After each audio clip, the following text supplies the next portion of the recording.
Okay, you know what? Let's just talk about it. Let's just talk about it.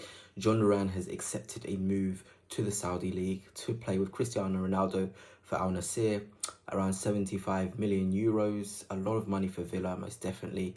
And this isn't the video you're expecting. This title definitely does sort of say he's gone for the bag, but I'm here actually to talk about why, from his perspective, it may be a good sort of move, and why we as football fans probably need to accept this move more often for these players. Jhon Duran, not too long ago, was playing in America. It was probably, I know footballers still earn a lot more than the average person and myself, but he was probably on around, what, 2,000 to 10,000 pounds per week. He was young, 19 years of age, and he probably didn't see his career coming in the way it has. He probably came from sort of a difficult background at home. He's tried to move for the good of himself, for the good of his family, and he, of course, his good form, his fantastic ability he showed in the United States of America, it got him a move to Aston Villa. And of course, we could all see from the moment Jhon Duran came on the pitch to the moment he scored that goal against Manchester City that obviously there was a fantastic player in there. Tall, can strike a ball, quick. The modern day centre forward, I would say, can run the channels as well. Both footed, fantastic ball striking, big game player. Scored against City, scored against Bayern, scored a brace against Liverpool. This player, he isn't an ordinary youngster. He's a fantastic player with a lot of ability. But we've got to appreciate that football isn't forever. His career isn't long term. And I can guarantee that once he makes this move to Al Nassr, once he sort of finishes his career, he will see this as the best thing ever. He set his family up for generations. He set himself up for a fantastic life.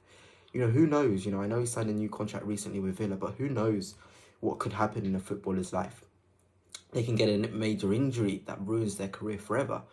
There's so many possibilities. There's too many sort of percentages involved in this sport where if you do get this opportunity as a young player to earn the money that Duran is going to earn at Al Nassr, the chance to play with Cristiano Ronaldo, one of the best players of all time, a dream for many, many players, he would take it.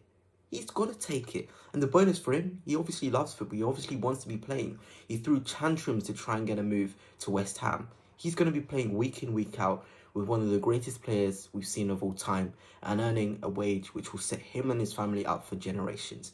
And I know loads of people will say he's sort of wasted career for the bag, but nothing is stopping Duran from coming back to Europe in a couple seasons' time.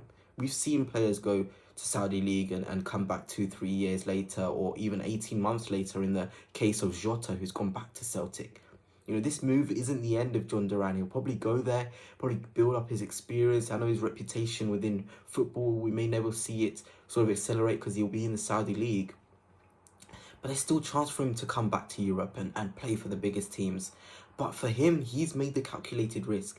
He's seen football isn't forever. Villa themselves have seen this as a calculated risk. They were never going to get 75 million euros for Jhon Duran from a team in Europe. They're taking this opportunity. They signed him for what, £10 million? And now they're getting 75 million euros.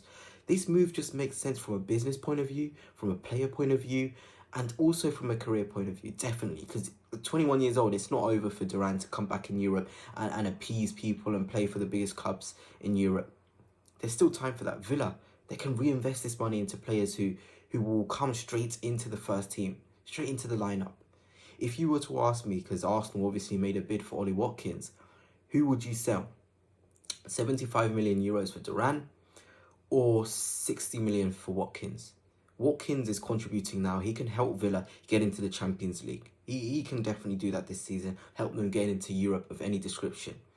Duran isn't going to be a direct guarantee, and it would be a bigger risk to Villa's season now to have kept Duran and sold Watkins. Most definitely. I feel like this was the better decision in terms of the club's sort of goals for this season. They won't want to throw this season and put pressure on Duran, who hasn't performed like Ollie Watkins, who got 32 goals and assists combined last season. That's a joke what Ollie Watkins did. 32 goals and assists, only bettered by, Erling Haaland and Cole Palmer. And he tops that charts if penalties, were taken out as a metric. He is a top top striker Ollie Watkins, and Villa have made the right choice. They can reinvest in their squad. Jhon Duran can get on with his career. He can play minutes. He can play with the greatest players. For me, I know a lot of people scrutinise this move and say he's a bag chaser, but I genuinely feel like this move, we shouldn't sort of abuse it as much as it's going to be abused. But anyway, let me know your thoughts on the whole Duran situation. Do you think he's left for the bag? Do you think he's made the right decision or not? But until next time,